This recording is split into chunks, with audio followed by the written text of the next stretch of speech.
Power punch పేరు మీద కార్టూన్లు పోస్టింగ్లు పంపుతున్నటువంటి power punch admin అయినటువంటి రవి కిరణ్ని మొన్న ఉదయం హఠాత్తుగా తుళ్ళూరు పోలీసులు ఆంధ్రప్రదేశ్ పోలీసులు వెళ్ళి ఆయన్ని కస్టడీలోకి తీసుకున్నారు.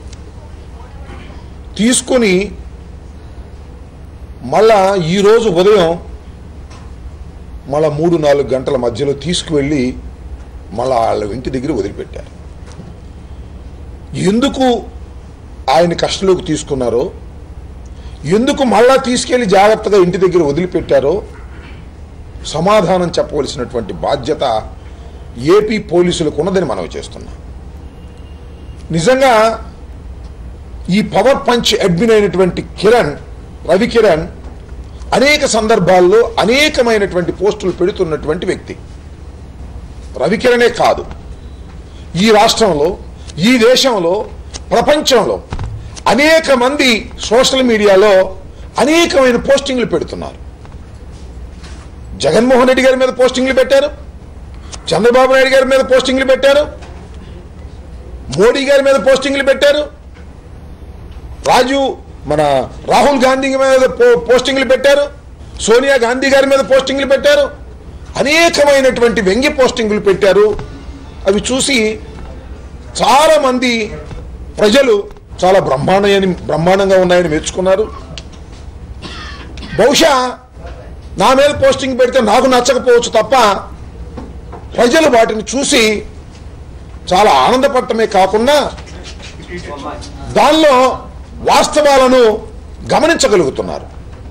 ఇలాంటి పరిస్థితుల్లో కేవలం నారా లోకేష్ గారి మీద కొంతకాలం నుంచి పోస్టింగులు పెడుతున్నాడనేటువంటి ఏకైకమైన కక్షతో మాత్రమే రవి కిరణ్ని పోలీసులు కస్టడీలోకి తీసుకున్నట్టుగా మాకు అర్థమవుతా ఉన్నది. పోలీసుల పని పోలీసులు చేస్తే ఎవరైనా చట్టబద్ధంగా కాకుండా చట్ట వ్యతిరేకంగా ఎవరైనా ఏదైనా యాక్ట్ చేస్తే వారి మీద యాక్షన్ తీసుకోవచ్చు, తప్పులేదు పోలీసు వారు. కానీ ముఖ్యమంత్రి గారి కుమారుడు లోకేష్ బాబు గారు చెప్పారు కాబట్టి మేము వారి మీద యాక్షన్ తీసుకుంటామంటే ఇది ఇలాగే ఉంటుంది. ఎందుకు అరెస్ట్ చేశారో తెలియదు, ఎందుకు తీసుకొచ్చారో తెలియదు. నేను నిన్న తుళ్ళూరు పోలీస్ స్టేషన్కి ఫోన్ చేసి సిఐ గారితో 3 సార్లు మాట్లాడా. మా కస్టడీలో ఉన్నారండి, సాయంత్రం లోపు మేము కోర్టులో హాజరుపరుస్తామని మాకు చెప్పారు. ఎస్పీ గారికి అనేక సందర్భాల్లో ఫోన్ చేస్తే ఆయన మాట్లాడలేదు, ఎత్తలేదు. చివరికి రాత్రి ఎస్పీ గారు ఎత్తి మేము రేపు ఉదయానికల్లా మేము ఆయన్ని కోర్టులో ప్రొడ్యూస్ చేస్తామన్నారు. మాకు చెప్పినటువంటి అంశాలు, కోర్టులో ప్రొడ్యూస్ చేస్తామన్నటువంటి రవి కిరణ్ని ఎందుకు తీసుకెళ్లి ఇంటికాడ వదిలిపెట్టారు, దీనికి సమాధానం చెప్పవలసినటువంటి బాధ్యత ఆంధ్రప్రదేశ్ పోలీసులకు ఉన్నది.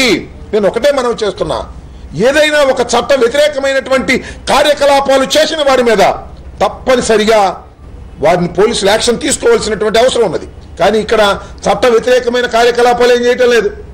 లోకేష్ బాబు గారిని పోస్టింగ్లు పెడుతున్నారని, వ్యంగ్యంగా పోస్టింగ్లు పెట్టి అల్లరిపాలు చేస్తున్నారనేటువంటి భావనతోనే లోకేష్ బాబు గారి ఆదేశాల మేరకే పోలీసులు వ్యవహరిస్తే ఇలాగే ఉంటుంది అని అడుగుతా ఉన్న పోలీసు వారిని. అయ్యా, జేసీ దివాకర్ రెడ్డి గారు డయాస్ మీదే, చంద్రబాబు నాయుడు గారు కూర్చున్నటువంటి డయాస్ మీద లోకేష్ బాబు గారు పక్కనే కూర్చుని నవ్వుకుంటున్నారు.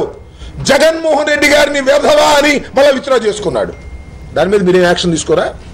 అంతేకాదు, ప్రభాకర్ రెడ్డి వాళ్ళ తమ్ముడు పచ్చి బూతులు తిట్టాడు, దాని మీద మీరేమైనా యాక్షన్ తీసుకోరా? దాని మీద మీరు యాక్షన్ తీసుకోరు. చంద్రబాబు నాయుడు గారి సమక్షంలోనే బూతులు తిట్టినా కూడా వారి మీద యాక్షన్ తీసుకోరు.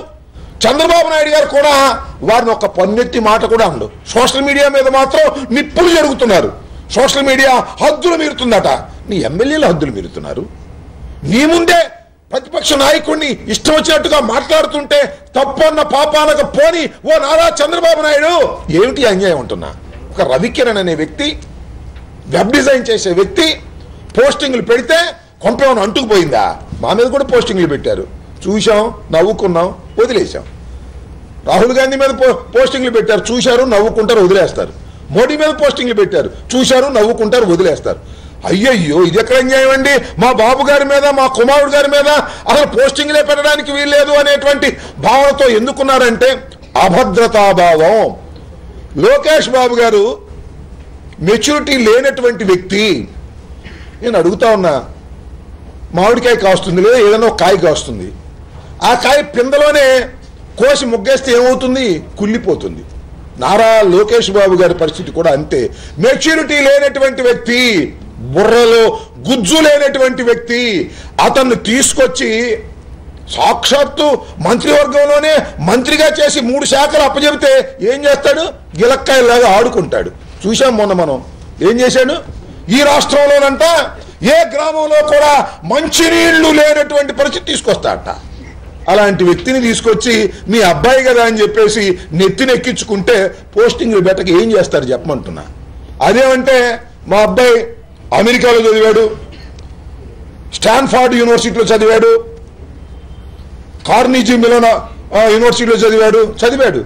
ఏమి లాభం? చదివితే మరి పొట్టకొస్తే అచ్చం మొక్క లేదే ఇక్కడ మన ఆంధ్రప్రదేశ్కి వస్తే ఏమైంది అంటున్నా. నేను అంటున్నా, చంద్రబాబు నాయుడు గారు, మీరు మీ లోకేష్ బాబు గారి మీద పోస్టులు వ్యంగ్య చిత్రాలు పెడుతున్నటువంటి వ్యక్తుల్ని అరెస్టు చేసి వారిని అదమాలని ప్రయత్నం చేయటం కంటే మీ అబ్బాయిని కాస్త ట్రైనింగ్ ఇచ్చుకోండి, మాట్లాడే పద్ధతి నేర్పండి, కాస్త బుర్రలోకి గుజ్జెక్కించే మార్గాలు ఏమైనా ఉంటే అవి ప్రయత్నం చేయండి తప్ప దేశం మీద పడేటటువంటి కార్యక్రమాలు చేయకండి. మీ నారా లోకేష్ బాబు మంత్రిగా అనర్హుడు. మంత్రి స్థాయి మీ బాబుకు లేదు. మంత్రి స్థాయి లేకపోయినా మంత్రి చేయగలిగినటువంటి సమర్థులు తెలుగుదేశం పార్టీలో ఎమ్మెల్యేలుగా ఉన్నా వాళ్ళందరినీ కాదని నీ పుత్రరత్నాన్ని తీసుకొచ్చి పెట్టినందుకు ఇన్ని అరిష్టాలు జరుగుతున్నాయనేటువంటి అంశాన్ని మర్చిపోవద్దని మనవి చేస్తున్నా.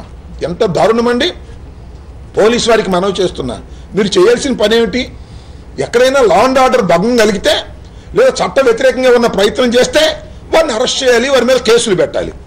మొన్ననే మరి బాలసుబ్రహ్మణ్యం అనే ఒక ఐపీఎస్ అధికారి మీద, ట్రాన్స్పోర్ట్ కమిషనర్ మీద ఇద్దరు ఒక ఎంపీ, ఒక ఎమ్మెల్యే, ఒక ఎమ్మెల్సీ ముగ్గురు కలిసి వెళ్ళి మ్యాన్ హ్యాండిల్ చేయడానికి ప్రయత్నం చేస్తే పోలీసు వారు యాక్షన్ తీసుకున్నారండి. చంద్రబాబు నాయుడు యాక్షన్ తీసుకోమని చెప్పారండి. వాటి మీద యాక్షన్ తీసుకోరు. ఏదో పోస్టింగ్లు పెడితే దాని మీద యాక్షన్ తీసుకుంటారు. ఏమిటి అన్యాయం అంటున్నా. మీరు చట్ట వ్యతిరేకంగా ప్రవర్తన చేస్తున్నారు. పోలీసు యంత్రాంగం మనవి చేస్తున్నా. మీరు చంద్రబాబు నాయుడు గారు, లోకేష్ బాబు గారు ఏం చెబితే అది చేయాలనేటువంటి ఒక మైండ్ సెట్ లో పోలీసు యంత్రాంగం రాష్ట్రంలో ఉన్నది. ఇది సరైనటువంటి విధానం కాదు.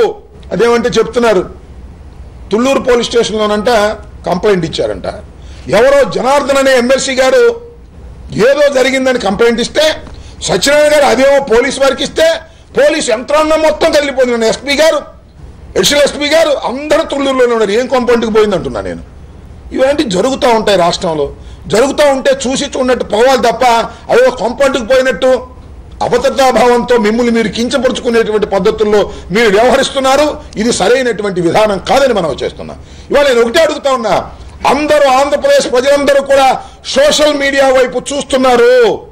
సోషల్ మీడియాలో వస్తున్నటువంటి పోస్టింగులు కానీ వార్తలు కానీ అద్భుతంగా ఉన్నాయని ప్రశంసిస్తున్నారు. కారణం ఒక్కటే, నారా చంద్రబాబు నాయుడు గారు ఈ రాష్ట్రంలో ఉన్నటువంటి తెలుగు మీడియా మొత్తాన్ని కూడా కంట్రోల్ చేయాలనే తాపత్రయంతో కొన్ని మీడియాలని కంట్రోల్ చేశారు. మీరు చూసాం, చాలా పత్రికలు ఉన్నాయి, చాలా టీవీ ఛానల్స్ ఉన్నాయి మన తెలుగు రాష్ట్రంలో. అమ్మో, చంద్రబాబు నాయుడు గారికి వ్యతిరేకంగా మాత్రం ఒక్క మాట కూడా మాట్లాడు, కొన్ని పత్రికలు తప్ప. 1-2 పత్రికలు, 1-2 ఛానల్స్, అవి తప్ప కడమాయన్ని మాట్లాడితే ఏం చేస్తారంటే చంద్రబాబు నాయుడు గారు కేసులు పెట్టిస్తారు, హెరాస్ చేస్తారు. ఒకనొక టీవీ ఛానల్లో ఒకనొక యాంకర్ చంద్రబాబు నాయుడు గారిని ఉన్నట్టుగా చెబుతున్నాడని ఆ టీవీ సీనియర్ యాంకర్ ని తీసి పక్కకు పెట్టమని చివరికి ఆంధ్రప్రదేశ్ 13 జిల్లాల్లో 4 నెలల పాటు ఆ టీవీ ఛానల్ రాకోకుండా చేసినటువంటి ప్రబుద్ధుడు లోకేష్ బాబుని మనం చేస్తున్నాం. ఇలా మీడియా మీద ఒక హెరాస్ చేసేటటువంటి పద్ధతుల్లో చేయటం వల్ల మీడియాలో చంద్రబాబు నాయుడు గారికి అనుకూల వార్తలు తప్ప వ్యతిరేక వార్తలు రావు. ఏదో వచ్చిన 1-2 పత్రికల్లో వస్తాయి.